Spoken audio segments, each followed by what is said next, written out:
এই বাজেটকে বিভিন্ন পক্ষ থেকে বিভিন্ন বিশেষণে বিশেষায়িত করা হচ্ছে। কোনো পক্ষ বলছে এটি ওভার অ্যাম্বিশিয়াস, কেউ বলছে এটা বাস্তবায়ন অযোগ্য, কেউ বলছে সাহসী। এই বিশেষণের ঊর্ধ্বে উঠে আমরা আমাদের জায়গা থেকে কিছু প্রশ্ন করতে চাই। আমরা এটা জানি যে এই বাজেটটি যখন করা হয়েছে একটি বিশেষ পরিস্থিতিতে, সংকটকালীন সময়ে এই বাজেটটি করা হয়েছে। এই সব দিক বিবেচনায় অর্থমন্ত্রীকে কিছু প্রশ্ন করতে চাই বাজেটের কিছু অসঙ্গতি নিয়ে, এবং জনগণ সেটা সিদ্ধান্ত নিবে যে এই বাজেটটিকে আসলে জনগণের জন্য নিষ্পেষণের হাতিয়ার হিসেবে বিবেচিত হবে নাকি উন্নয়নের অগ্রগতির একটি সোপান হিসেবে বিবেচিত হবে। প্রথম যে অসঙ্গতিটি সেটি হচ্ছে রাজস্ব নিয়ে।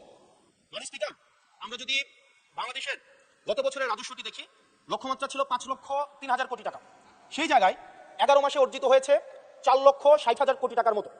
হাতে আছে আর 1 মাস, ধরে নিচ্ছে 48,000 কোটি টাকা সেখান থেকে আমাদের লক্ষ্যমাত্রা অর্জিত হবে। তার মানে আমাদের অর্জিত হচ্ছে 4 লক্ষ কোটি টাকা, 3,60,000 কোটি টাকা প্লাস 40,000 কোটি টাকা, অর্থাৎ হচ্ছে 4 লক্ষ কোটি টাকা। মাননীয় স্পিকার, এই বাজেটে রাজস্বের লক্ষ্যমাত্রা নির্ধারণ করা হয়েছে 6,95,000 কোটি টাকা, অর্থাৎ প্রায় 74% লক্ষ্যমাত্রা বৃদ্ধি করা হয়েছে। পৃথিবীর সব দেশে তাবৎ অর্থনৈতিক ব্যবস্থায় বাজেটের যে রাজস্বের যে প্রবৃদ্ধি থাকে সেটি 10 থেকে 12%, একটা আইডিয়াল একটা ফিগার। সেই জায়গা থেকে মাননীয় অর্থমন্ত্রীর কাছে আমার প্রশ্ন, সারা দেশে বা বিগত রাজস্ব কালেকশনের যদি আমরা হিস্ট্রিটা দেখি, 10 থেকে 12%-এর জায়গায় সরকারের কাছে এমন কি মেকানিজম রয়েছে যে মেকানিজমের মধ্য দিয়ে প্রায় আমরা 75% আমরা রাজস্ব নতুন করে আমরা সংগ্রহ করতে পারবো। মাননীয় স্পিকার, সেই জায়গা থেকে আমরা বলছি যে এই যে রাজস্বের যে মাত্রাটি নির্ধারণ করা হয়েছে এবং এনবিআর এর যে সক্ষমতা রয়েছে সেটি বিবেচনায় এই বাজেটটির লক্ষ্যমাত্রা রাজস্বের ক্ষেত্রে কতটা অর্জিত হবে সেটি আসলে আমরা সন্দেহ প্রকাশ করছি। দ্বিতীয়ত, কিছুক্ষণ আগে একজন বলে গেলেন, একজন মাননীয় সংসদ সদস্য, যে আমাদের দেশের ইনভেস্টমেন্ট ফ্রেন্ডলি একটা এনভায়রনমেন্ট ক্রিয়েট করা হয়েছে। মাননীয় স্পিকার, 100 টাকার যদি আমি বাংলাদেশে ব্যবসা করি আমাকে কর্পোরেট ট্যাক্স দিতে হয় 27.5%, অর্থাৎ আমি সেখানে 100 টাকার মধ্যে আমার পকেটে থাকে আর 72.50 টাকা, 72.5 টাকা। এই 72.5 টাকার মধ্যে আমার ডিভিডেন্ড ট্যাক্স 450 আমাকে দিতে হয় মাননীয় স্পিকার 40%, অর্থাৎ আমার পকেটে তখন থাকে 43.5 টাকা।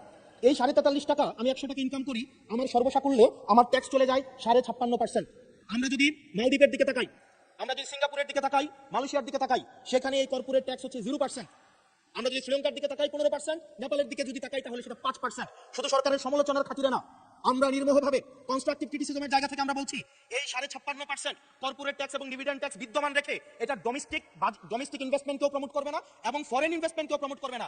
যেই বিজনেসম্যান আমার সিঙ্গাপুরে বিজনেস করতে পারবে 0% ট্যাক্স দিয়ে, সেই বিজনেসম্যান 56.5% ট্যাক্স দিয়ে সেই বাংলাদেশে বিজনেস করতে আসবে না। মাননীয় স্পিকার, আমরা সেই জায়গা থেকে প্রত্যাশা করেছিলাম যে এই বাজেট একটা ইনভেস্টমেন্ট ফ্রেন্ডলি একটা বাজেট হবে এবং কর্পোরেট ট্যাক্সের একটা সহনশীল মাত্রায় কর্পোরেট ট্যাক্সকে রিডিউস করা হবে। হতাশ হয়েছে মাননীয় স্পিকার। মাননীয় স্পিকার, আমরা যদি পরবর্তী যে অসঙ্গতিটা সেটা হচ্ছে মূল্যস্ফীতি এবং জিডিপির যে লক্ষ্যমাত্রা নির্ধারণ করা হয়েছে, বর্তমানে মূল্যস্ফীতি হচ্ছে 9.4% এবং আমরা যদি খাদ্যপণ্যের মূল্যস্ফীতি ধরতে যাই সেটা 12%-এরও বেশি। এখন এই বাংলাদেশের উন্নতি, প্রগতি এবং সমৃদ্ধির জন্য সেটি প্রয়োজন এবং পরবর্তী প্রজন্মের কাছে আমাদের দায়মুক্তির জন্য এটি প্রয়োজন। মাননীয় স্পিকার, আমাদের যেই জায়গায় টাকা পাচার করা হয়েছে, অন্তর্বর্তীকালীন সরকার একটি শ্বেতপত্র প্রকাশ করেছে। এই শ্বেতপত্রতে দেখানো হয়েছে 28 লক্ষ কোটি টাকা হচ্ছে বিদেশে পাচার করা হয়েছে। 28-এর পরে কয়টা সংখ্যা হয় আমি আর্টস ইংলিশ ডিপার্টমেন্টের ছাত্র, আর্টস ব্যাকগ্রাউন্ডে পড়াশোনা করছি, আমার মাথায় আসে না 28-এর পরে কয়টা সংখ্যা হয়। 28-এর পরে না, 28-এর পরে 9টা না, এটাও হয় নাই। 28-এর পরে 28 লক্ষ কোটি টাকা বিদেশে পাচার করা হয়েছে। এখন মাননীয় স্পিকার, যারা পাচার করেছে তারা সদর্পে এখন হচ্ছে মাননীয় স্পিকার গুলশান, বনানী, ধানমন্ডি এই দেশে এখন বুক ফুলিয়ে চলাফেরা করে। মাননীয় স্পিকার, আমরা দেখেছি অন্তর্বর্তীকালীন সরকারের সময় বসুন্ধরার পুত্র সুবহান দেশে ঢুকার সাহস পায় নাই, আমরা দেখেছি আনবির দেশে ঢুকার সাহস পায় নাই, কিন্তু এই সরকার নির্বাচিত হয়ে আসার পরে আমরা দেখেছি সদর্বে এই সুবহানের পুত্র এই ধর্ষক দেশে ঢুকেছে। মাননীয় স্পিকার, অন্তর্বর্তীকালীন সরকারের সময় দুর্নীতি দমন কমিশন বসুন্ধরার বিরুদ্ধে মামলা করেছে। আমরা দেখেছি এই মামলার কি অগ্রগতি হয়েছে সেটা আমরা জানতে চাই আন্ডার টেবিল কোনো ধরনের সমঝোতা হয়েছে কিনা। যদি সমঝোতা না হয়ে থাকে তাহলে তাদের বিরুদ্ধে আইনগত ব্যবস্থা নিতে বাধাটা কোথায় সেটা বাংলাদেশের মানুষের সামনে প্রকাশ করতে হবে। মাননীয় স্পিকার, অন্তর্বর্তীকালীন সরকার এই বসুন্ধরা গ্রুপ যারা বিদেশে টাকা পাচার করেছে, মানুষের সম্পদ দখল করেছে এবং মিডিয়ার মধ্য দিয়ে আওয়ামী লীগের গুম খুন হত্যাকে যারা বৈধতা দিয়েছে তাদের খুঁটির জোর কোথায় সেটা আমরা জানতে চাই। মাননীয় স্পিকার, অবশ্য শুনতে পেয়েছি, বললে অবশ্য অনেকে রাগ করে।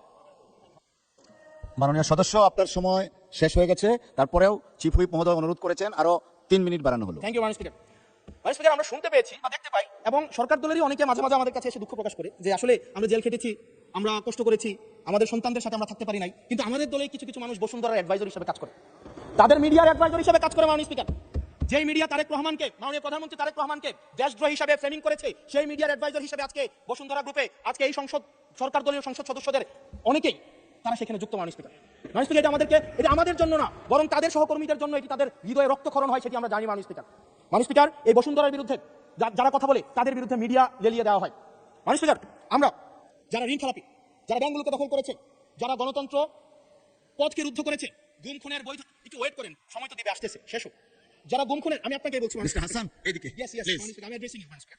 যারা গুম খুনের বৈধতা উৎপাদন করেছে তাদের বিরুদ্ধে আমরা অন্তত বিএনপি থেকে স্ট্রিক্ট আমরা অ্যাকশন দেখতে চাই। মাননীয় স্পিকার, মাননীয় প্রধানমন্ত্রী প্রতিশোধ পরায়ণ হন নাই, আমরা সেটাকে ওয়েলকাম জানাই।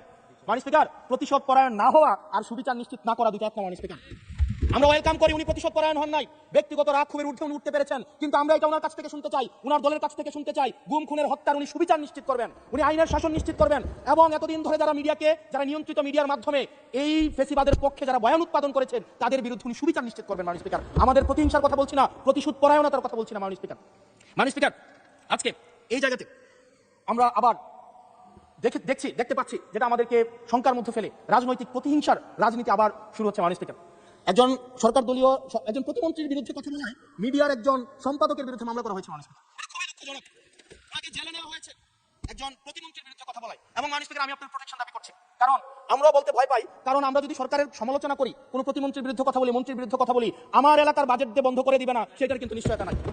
সেই কারণে আমাদের মধ্যে অনেকেই কথা বলার সময় আওয়াজটা একটু কম করে বলে। মাননীয় স্পিকার, আপনার কাছে অনুরোধ করি, আমার জন্য আমার এলাকার মানুষকে যেন বঞ্চিত করা না হয়। আমি এই সংসদে অনুমতি নিয়ে কখনো বিরোধিতা হয় না, কখনো অনুমতি নিয়ে আমি আপনার বিরোধিতা করতে চাই।